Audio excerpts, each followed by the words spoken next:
Hello, hello, hello, and welcome to Girl Let's Agree to Disagree with my girl, Kemi. I am Jessica Milagros, and we are recapping all of the past weekend and the first, Monday and Tuesday episodes of Love Island UK. Before we start, just make sure that if you don't already, click like and subscribe. Smash the notification bell so that you know every time we drop a new video. We have a lot of things going on this week. There's a new girl in the villa, Rachel, who is a stunner. We have two more girls coming in later on. But Kemi, what did you think of this week?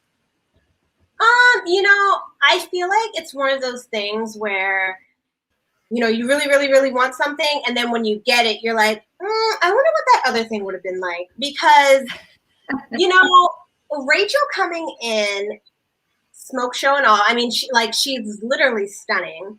And having to decide between Chugs and Brad. So you have Chugs who, he's clearly not interested in her. She's clearly not his type. And I think, it's obvious to everyone, especially based on exactly what he said his type was. And then you have Brad who's saying that, she's the most out of everyone towards his type. Dark hair, dark features. I don't know if they're not allowed to bring race up on the show. Black. I don't know if they're just, not allowed to, but whatever. I was wondering about that, too, because it's dark. Are you saying you just like brunettes with brown eyes, or are you saying that you like black women? I didn't know either. I was very unsure about what his actual type was. I had to actually ask one of my white friends recently, about just different beauty standards when it comes to white people, because I honestly don't know. And I'm 27, and I honestly don't know. Apparently Colton, the former bachelor, he is the standard of beauty for American men, in the South. In the UK. No, in so that would. Oh. Yeah, when you think of the all-American, just when they say a standardly attractive guy, Colton Underwood would fit into that category, which to me is mind-blowing because no. But when they say tall, dark, and handsome, that's considered exotic and I'm so I asked her, I'm so John Stamos, someone that pretty much everyone would find attractive, he's not the beauty standard for men? And she's like, no. So, you learn something new every day. To me, I would think that Brad would be I think everyone would find that look attractive, but I don't know. There's just so many things going on. I didn't think that Rachel was his type, but he said that she was the most towards his type, which, I guess, but I was basically just waiting to see how quickly he would mug her off. Should another petite blonde, which he claims is not his type, comes in. I honestly think that Brad's type is pretty as long as I can get along with you, but the women don't get along with him, and then he says that they're not his type. That's happened with every woman so far. Faye. Yeah, but it does seem like they have good chat. It seemed like they really got along. They had good chat. He asked her a question, so it looked like maybe he was actually starting to get a little bit more interested in all of that. So I thought, yeah, for sure, that this seems like a likely pairing. And he almost looked kind of like a different person. So, and then you have someone like Rachel, who obviously, she's 29. She's the oldest girl in the villa. How do you feel about that? Huh? How do you feel about that? Because I would never want to be the oldest woman. Guy, it doesn't really matter, but I would never want to be the oldest woman in the villa, especially since all the guys seem to be around the age of 23. That's weird. I don't have an issue with it, to be quite honest. I think you know, just like how Faye says, you know, she's been to Cougarville. She likes it there. Sometimes, like, especially in and around your age range, you know, we're going 27, 20, 29 to be with a younger guy. I feel like that's very standard. It's very typical. And it's like, yeah, I don't mind it. So See, I feel like that is something that Hollywood has shoved down our throat. Age is much more than just a number. Like, it's not if it's a pastime. You know, it's not if it's a pastime. Like if it, you know, like if you're just shooting, you know, shooting the shit and just getting to know each other, you know, and it is what it is. That's it is what it is. True. That's true. So. I can agree with you there, but I do think you're right. Like, she and Brad had interesting conversation. That's why she ended up picking him over Chugs, who clearly wasn't interested in her. Leading into Monday's episode, then we have her and Brad like making out in the bed, like dry humping. Dry humping. I believe. Well, the funny thing is that the hideaway, the hideaway was open. Jake and Liberty went into the hideaway, and it seems that Brad and Rachel were actually doing more in their own beds than Jake and Liberty were doing in the hideaway. So that's interesting. I'll be the one to say it. She had no business making out with that man. She had no business dry humping that man. And here's why. I'm all for it. Like, he's hot. So let's say that I met Brad, you know, down in Chicago on vacation, you know, I'd hook up with him for sure. Yeah, he's hot.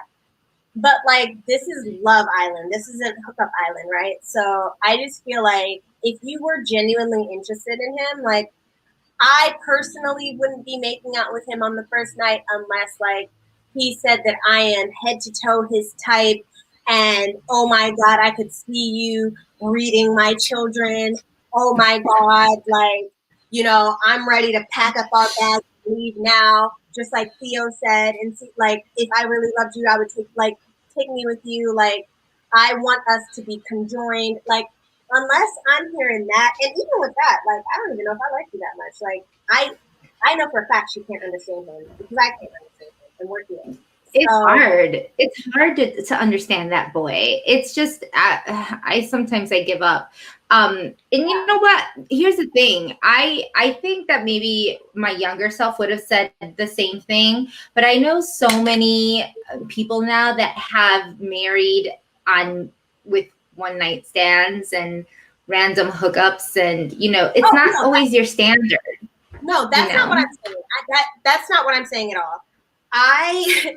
Every single relationship that I've had has started with a one night stand. So don't even like, or what I thought would be a one night stand. So like, I'm not saying that. What I'm saying is we are on TV, girl. So if he makes you look stupid, we are all watching. So that's true too. That's how I would approach it. Like, I'm not about to have anyone, if anyone's going to be making anyone look stupid, I'm going to be in the power position. Like, and you know who is kind of going by that, I feel, is Liberty with Jake, because she's actually going very slow. She knows that he has a wandering eye, or she kind of gets that feeling a little bit like she wants that commitment before something happens. And as we're seeing, Jake is going to stray. Absolutely. Now here is the thing. Jake said his type is petite blondes. Liberty is blonde. She's not petite. So I feel like if he is reinforcing the fact that he is open to getting to know other people who are his type, and he hasn't really said that she isn't his type. She's obviously blonde, but like, he keeps telling her this. So believe him. Like, he's he's telling you, so believe him. Like, that's not something he's not going to lie to you and be like, yeah, if a blonde walks in who's 5'2", you know, and like 101 pounds, like, I'm going to crack on with her. And like, in your mind, you think he's lying. Like, he's not lying to you. Absolutely not. Let's hit up the challenges. So we had some of these the undercover lover challenge. I thought that was super cute. I laughed so hard. It one of my favorites, hands down. What I didn't love so much was Faye, and she's becoming more cringe every episode for me. It's like she's very abrasive. She is. She's the one that probably swears like a sailor. Not that there's anything wrong with that, but it's just like so off-putting sometimes because I just feel like she's very harsh. I'm interested to see what these guys are like with women that they actually are interested in. Like, I'm interested to see Liam flirt, you know? I'm interested to see just, you know, like, what are these guys like when they're not acting like they're semi-interested in the woman that they're forced to share a bed with? Let's talk about then now the big kicker, Hugo getting his ass chewed off for saying that he likes a natural woman. The way that we thought that with the previews that he said something racist or like he called like one of the women a bitch or something, like that's what I thought we were going to see. I thought it was going to be a lot more heated. Yeah. It was heated. It was just, I thought it was going to be a lot more grounds of why they were heated. It's, you know, we go into the challenge. It's kind of it's like a match situation where you're guessing this could have gone down so many other ways. Like, I thought that people were going to get extra super upset when they asked, you know, their partners, like, what they think they've gotten done or how many sexual partners they had, like some of those intimate things. But no, none of them got upset. What they did get upset about is Hugo saying that he preferred natural women. He doesn't like when women are fake. And I think it's that word that kind of pissed people off a little bit, but it's like, it is descriptive. It isn't it's not rude. He didn't say anything like wrong or bad or maliciously. Like, he just said that he doesn't like women who are fake, and like, that's fine. Like, but I don't understand why they were so upset when y'all don't want him anyways. Like, yeah, you're not interested in him, so why do you care? Yeah, and not only that, but Sharon actually went and took it a step further and tried to compare said him not liking fake women to her saying, you know, about not looking at race when she dates men. I can't believe she said that. Like, I think that was probably the most shocking thing of the entire episode to me. Not the fact that it was said, but who said it. Like, she is in politics or something, right? Like, she's working on like the Brexit strategy. Like, she wants to be an attorney, and it's like, that is not something that I expected to come out of her mouth. I expected it to maybe not. I didn't expect to hear it at all. But like, if anyone was going to say it, maybe Faye. But like, are you actually joking? And honestly, I think that Aaron's response to her being like sassy or however he described it, I think it was unwarranted. I do understand, like, everyone has their preferences in their significant others. Like, you know, sometimes things make you cringe. Like, and I completely agree with that. Like, I personally don't like guys who like to be the life of the party. It makes me cringe. Like, I would like someone more like Aaron, who's like a little bit more laid back, less like Jake.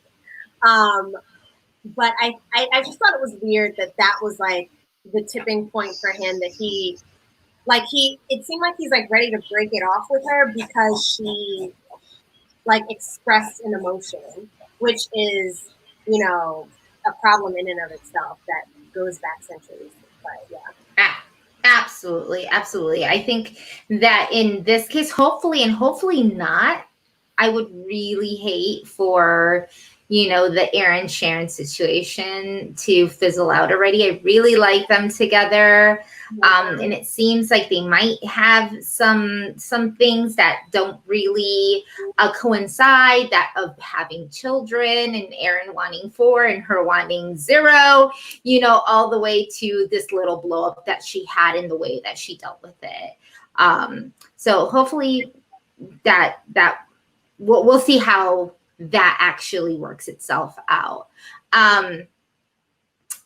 So now we have 2 new girls coming in. And yeah, this is going to shake up the house a little bit, you think, or the villa. Yeah, I mean, for all of the guys in that challenge to say that Chloe is the one that they'd rather be coupled up with, if not with their partner, every single one of them, it just shows that Lucinda is going to be very, very popular in the days to come. And I mean, you can see that even by like Brad's reaction. Like Brad was acting like I don't even know, like some horny guy who just got out of a 30-year prison stint. Like, calm down. Like, I don't know why he was so like relax. And then he's saying that like she's his type. I'm sorry, are her and Rachel twins? Is this a twin? Like, I thought Rachel was your type. And I know. But I do hope that Millie gets some love too. It seems like I do think that all of the guys are going to be clawing for Lucinda, though. I like that name too, Lucinda. That's so pretty. And so it's kind of weird watching the season not having anybody like as the as the solid couple, because you want them to go into Casa more and thinking like, are they gonna, are they in love with this person? Are they gonna stay? You want to keep guessing. Like none of the guys right now, I swear, if they all went to Casa more tomorrow, like they would come out with different girls. There was a little bit of an outcry on Twitter about the fact that they're bringing in more blondes. But I think, just like trying to think as like production, I feel like it does make sense for them to bring in 2 blondes because none of the couples are solid and how they've all reacted to Chloe. So the closest thing would be to bring another blonde, and the most solid couple is Jake and Liberty. And it's more solid on Liberty's end than Jake. So if I'm production, I'm looking at it from a drama point of view. Like, this is the best thing that they could have done. Bring in, Lucinda and watch Jake work. Absolutely. So let us know what you think. Who do you think is going to be ditching their couple for a Lucinda? Probably all for Lucinda, or for, I forget her name again. See, I feel bad. Millie. Or Millie. See, I already forget, and that's so sad that I can't. That Lucinda's like stealing this show already. I honestly feel like the season has just started. We're starting to get into some potential drama. I see that Rachel's crying over Brad again. Like, why are you falling in love so quickly? Like, let him do his thing. Girl, you can do your thing too. And yeah, I think we're in for season 7 to finally like kick into gear. So I'm excited. Already, make sure that you click like and subscribe, smash the notification bell so that you know when we put up another recap, which will be on Saturday. Also want to give Kemi a big happy birthday, because it's your birthday, girl. It's your birthday. It's your birthday, Kemi. It's your birthday. Thank you. Yeah. Yay. So another trip around the sun. Yes. So if you don't do anything but comment and give Kemi a big happy birthday wish in the comments below. Like us as her birthday present. We'll put in. Yeah, exactly. And let us know who you think is the first person that's going to take a good crack at Lucinda. And what's her name? Millie. I'll get better at it, guys. I'll get better at it. I seriously only think about Lucinda, which I'm pretty sure all the boys are doing as well. So, yeah. And until next time, we love you guys. Thank you for joining. Ciao.